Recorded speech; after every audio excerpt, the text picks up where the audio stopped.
Fisiologia do passe mediúnico. Aula 16 do curso Mediunidade e Incorporação na Umbanda. Estamos na página 76 do livro de referência, o Transe Ritual na Umbanda, Orixás, Guias e Falangeiros. O que é um passe mediúnico? Tem mais de um tipo de passe? Como é o passe no terreiro de Umbanda? O que acontece naquele momento que o consulente está de frente com um médium manifestado no Pai Velho, no Caboclo, Exu, Boiadeiro, Baiano? Temos vários cursos aqui na plataforma Universalista EAD gratuitos.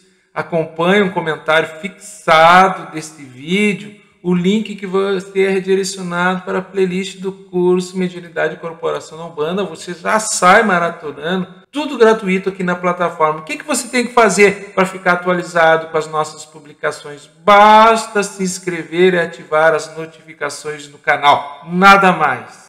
Eu tenho certeza que o grande carisma que a Umbanda tem é a possibilidade do consulente estar à frente de uma entidade manifestada.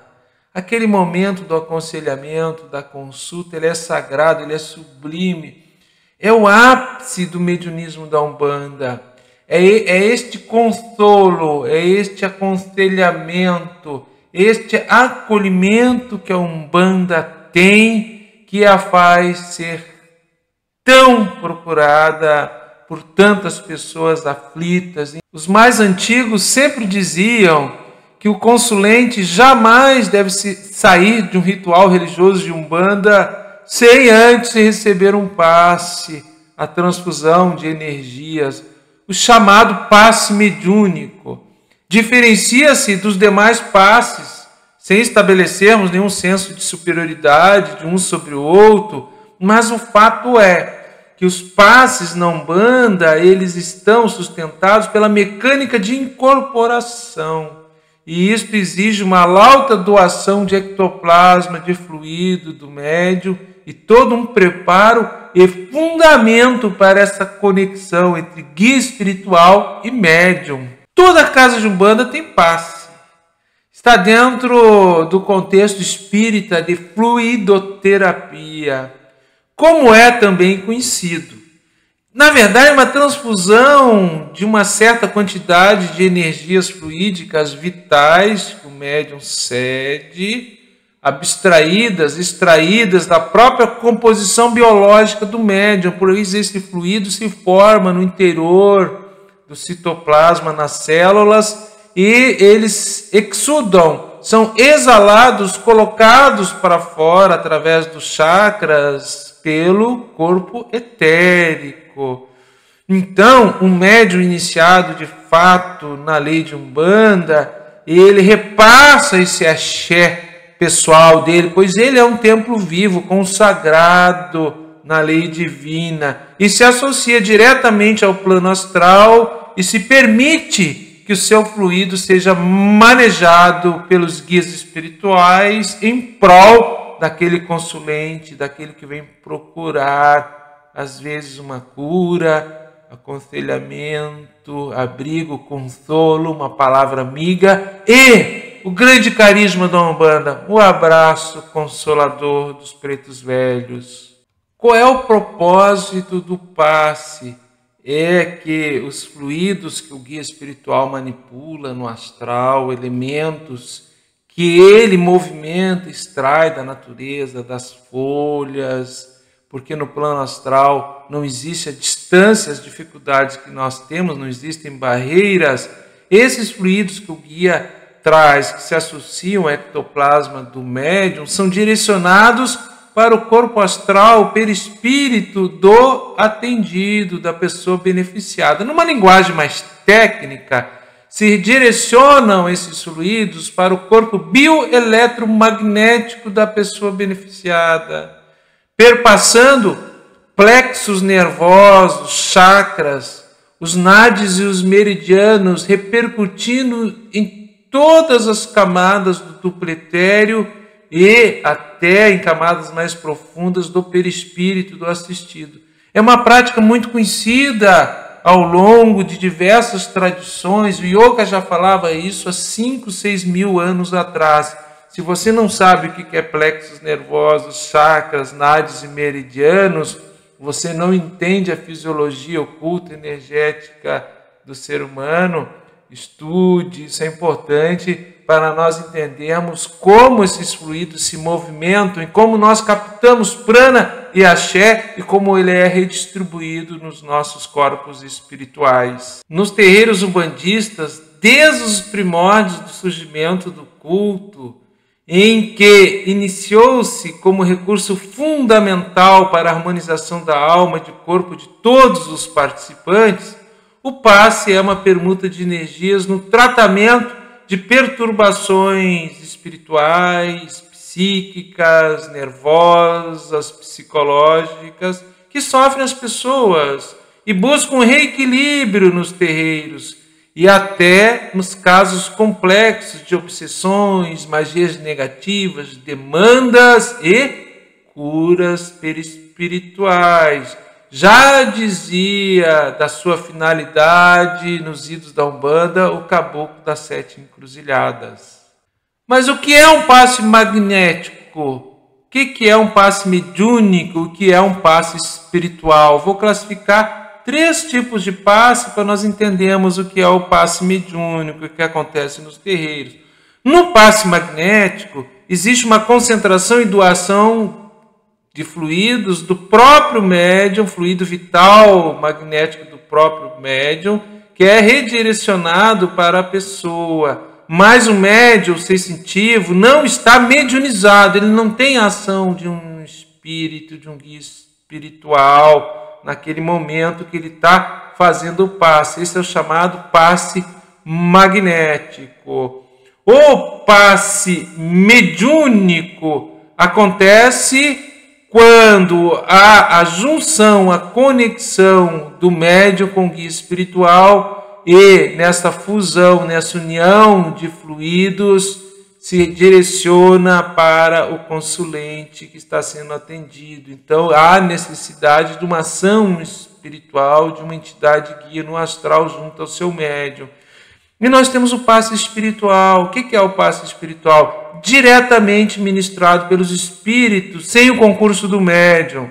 Os espíritos extraem fluido vital da natureza, seja dos próprios homens que são extraídos esses fluidos durante o sono físico. Você sabia que a gente pode doar fluido durante o sono físico? Nem sabemos. Então, o passe espiritual é o passe que é feito dado diretamente pelo espírito para o consulente. Esse consulente pode ser encarnado ou desencarnado, porque os espíritos também dão passes em outros espíritos. Leiamos lá os mensageiros da obra de André Luiz, que está muito bem descrito, né, nos resgates que eles fazem no umbral, quando eles dão passe nos espíritos que estão sendo socorridos. Qual é a dica que a gente dá para o passista? Médium vai botar o branco, vai para o terreiro, vai dar passe nos aconselhamentos. Primeiro, higiene física, roupa limpa, né? Uma boa alimentação leve e adequada, sem excessos, preferencialmente 48 horas antes do trabalho, não comer nenhuma proteína animal para liberar o intestino das exudações da carne em putrefação durante o processo de digestão. Isso pesa um pouquinho no tipo de ectoplasma que o médium vai doar. Manter-se em preceito, resguardo, aí cada casa tem seus preceitos, seus resguardos. O médium nunca deve esquecer do estudo contínuo, ele tem que entender a fisiologia oculta, o mecanismo de funcionamento dos chakras, plexos nervosos, nadis e meridianos. Isso é função nossa. Pensamento harmônico, procurar se manter equilibrado. Isso não só no dia do trabalho, mas diariamente. Ter uma prática de meditação, uma prática espiritual, de elevação do seu psiquismo. Esforçar-se para mudar os hábitos e eliminar vícios, né? E o vício não é só algo físico, às vezes vícios de comportamento, de pensamentos equivocados, aversões, apegos. Equilíbrio nas atitudes, um bom senso de percepção, um bom discernimento, equidade nas suas escolhas, como ele lida com outros, sem pré-julgamento. Importante durante os passes evitar tocar o consulente, se for tocar, pedir autorização para o mesmo. Isso aí tem pessoas que não gostam de serem tocadas, se sentem invadidas. E muito importante, o médium quando está doente, está enfermo, ele não deve dar passe, porque o fluido dele vai estar comprometido. Salvo casos específicos que são avaliados pelo dirigente espiritual, que ele pode estar com uma influência espiritual do próprio consulente que ele vai dar o passe. Isso se chama pré-cognição. Isso acontece.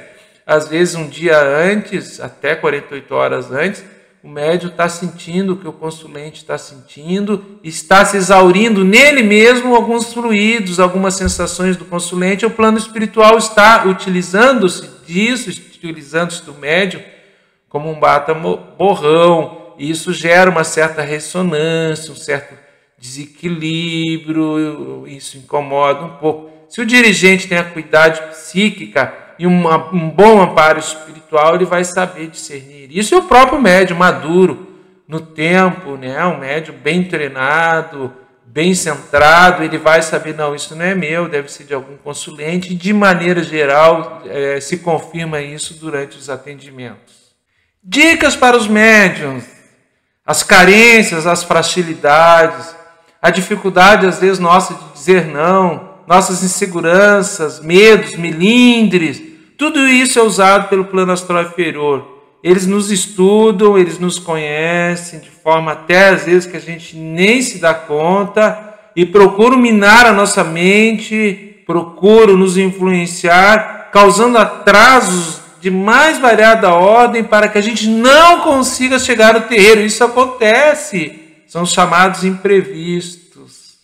É perfeitamente compreensível que em determinados momentos da nossa vida seja necessário que a gente resolva assuntos pessoais. Todos nós temos o direito disso.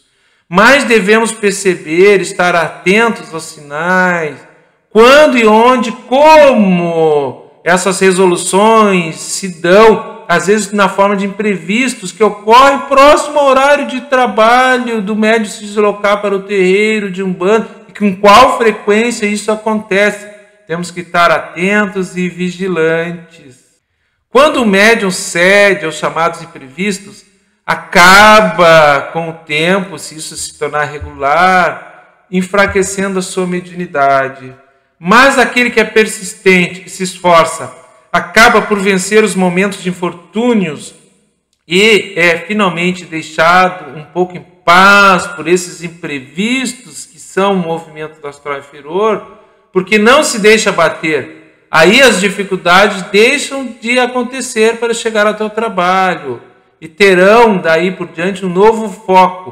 Como, por exemplo, a dificuldade, além de não acontece mais com o médium, mas pode acontecer com um parente, um familiar próximo, um compromisso de trabalho, uma viagem inesperada. Por isso sempre somos alertados: orai e vigiai.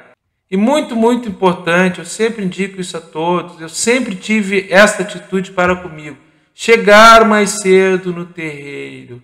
O médium que chega 1 hora antes do início dos trabalhos, dentro da possibilidade de cada um, ele consegue se harmonizar melhor, ele observa toda a sessão com mais serenidade, com mais equilíbrio. Em relação àqueles que chegam em cima da hora, mobilidade urbana, trânsito, agitação, às vezes estão com fome, chegam em cima da hora, o mental não se aliviou das tribulações acumuladas durante a semana, durante o dia, custa-se um pouco a adquirir o autocontrole, se abstrair das emoções, aquele carrego psíquico que a gente traz numa sociedade hoje tão competitiva, tudo é tão rápido, tanta pressão. Esse equilíbrio necessário do médium, se ele chega 1 horinha antes, fazer a sua meditação, ficar calmo ali no terreiro, esperando o momento da abertura, faz toda a diferença. Eu sempre gostei de chegar antes. E uma dica final: o estudo estudo associado à prática do trabalho, com certeza confere mais confiança ao médium. Facilita o intercâmbio mediúnico com o guia espiritual. Porque o médium que estuda, ao ser intuído, a ideação do guia espiritual é colocada, é captada pelo seu mental, o médium sabe prontamente interpretar essa ideação do guia espiritual e, a partir daí, o que fazer. É uma parceria. Somos médiuns conscientes. Raros hoje são médiuns inconscientes. Precisamos confiar em Deus, na egrégora espiritual, na assistência que temos dos nossos guias, no caráter dos nossos dirigentes. Há que se ter uma reciprocidade de confiança, mas é indispensável e fundamental que nós também estudemos.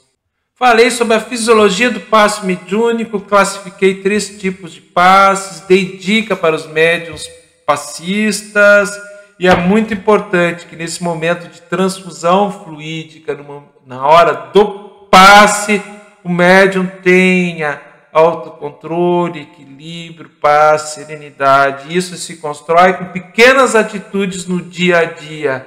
E você já está no passe, no aconselhamento, na casa que você está vinculado? Você já trabalhou no passe?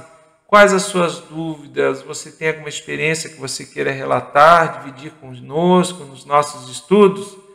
Deixe os comentários, estarei lendo a todos e respondendo se necessário. Meu muito obrigado. Aula 16 do curso Mediunidade e Incorporação na Umbanda.